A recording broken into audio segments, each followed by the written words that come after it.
Hi friends, കഴിഞ്ഞ ദിവസം സ്കൂളിൽ നിന്ന് ഭാരത സഹോദര കിഡ് ഫെസ്റ്റിന് പോയിരുന്നു. ഞാൻ അതിനു വേണ്ടി ഒരുങ്ങി നിൽക്കുന്നതാ. രാവിലെ 5:30 ബസ് വരുമെന്ന് പറഞ്ഞിരുന്നു. രാവിലെ നല്ല തണുപ്പല്ലേ, അതാ ഈ വേഷത്തില്. തലേ ദിവസം രാത്രി തന്നെ ബാഗൊക്കെ പാക്ക് ചെയ്ത് വെച്ചിരുന്നു. ബാഗിൻ്റെ അകത്ത് ഡ്രസ്സും ഫുഡും ഒക്കെയാണ്. ഞാൻ പോകാനിറങ്ങിയ സൗണ്ടൊക്കെ കേട്ട് ഇച്ചു എണീറ്റ് വന്നു. പിന്നെ ഞങ്ങൾ മുറ്റത്ത് നിന്ന് കളിച്ചു. നേരം വെളുത്തിട്ടില്ല കേട്ടോ. പുറത്ത് നല്ല തണുപ്പുണ്ടായിരുന്നു.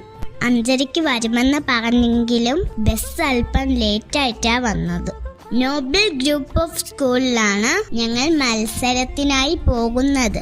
അങ്ങനെ ബസ് വന്നു, ഞാൻ കയറിപ്പോയി. അവിടെ ചെന്നിട്ടുള്ള വിശേഷങ്ങൾ അടുത്ത വീഡിയോയിൽ വരുന്നുണ്ട്. അപ്പോൾ stay tune. Bye bye, see U.